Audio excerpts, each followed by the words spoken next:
288. Classical Learning and Christian Education. Chalcedon Report number 348, July 1994. A question being raised from time to time is about the value of including teaching in classical mythology in Christian schools. I strongly question its value on the grade and high school levels. Many more important subjects deserve more attention and are more relevant to our educational goals. Some, of course, tend to disagree, among them my wife Dorothy. She loves Milton's L'Allegro and Il Penseroso. Almost every line of both has classical references. Good footnotes can take care of that knowledge. Time in school deserves better use on learning about classical mythology. Such learning is, of course, always expurgated also. The Greco-Roman gods and goddesses were in a moral lot because it was believed that the gods lived beyond morality. For them, incest, adultery, fornication, murder and general lawlessness meant a way of life. It was a kind of executive privilege. Part of the prerequisites of deity was the right to be beyond the law. We have an inheritance of this classical belief in the too prevalent idea of executive privilege. Its history in the Western world has been an ugly one, especially in our time. With the Roman emperors, it meant that, since with death they would be deified, with their exaltation to imperial power, they began to violate, deliberately, all moral laws. Incest, homosexuality, and adultery were common offences, imperial privileges of the budding gods in purple. Christianity worked against this. Bishops would wash the feet of the very poor on occasion. St. Francis attested to a salvation by caring for lepers. Devout kings would demonstrate a like humility at times. With the Renaissance, the arrogant kings could care less for acts showing kindness to the poor.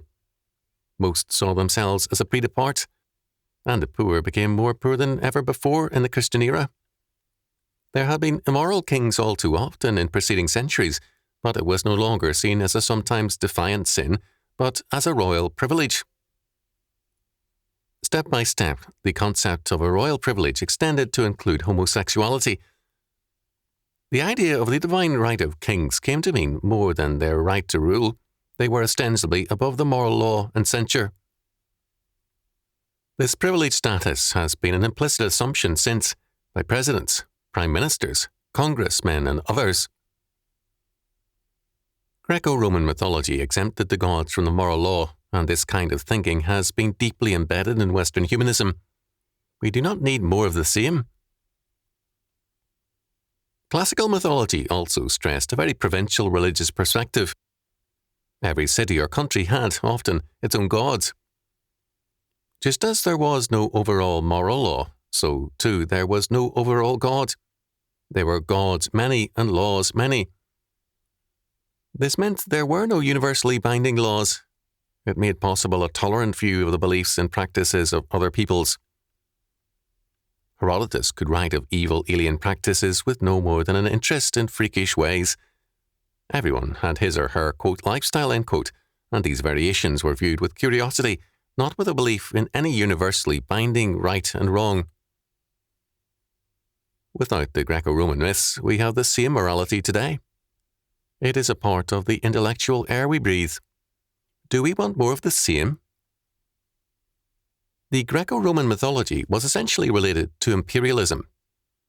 Because it denied an overall moral law, there was no way of uniting peoples except by force. This meant that peoples were brought under Roman sway, for example, by force of arms, because no other bond existed. Imperialism revived with modern humanism.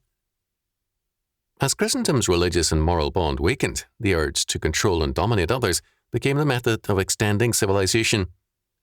Armies, not missionaries, became the preferred means of extending culture and civilization, and the results we do not yet fully comprehend. No more than we should revive and propagate the mythologies of cannibals, do we need the classical mythology.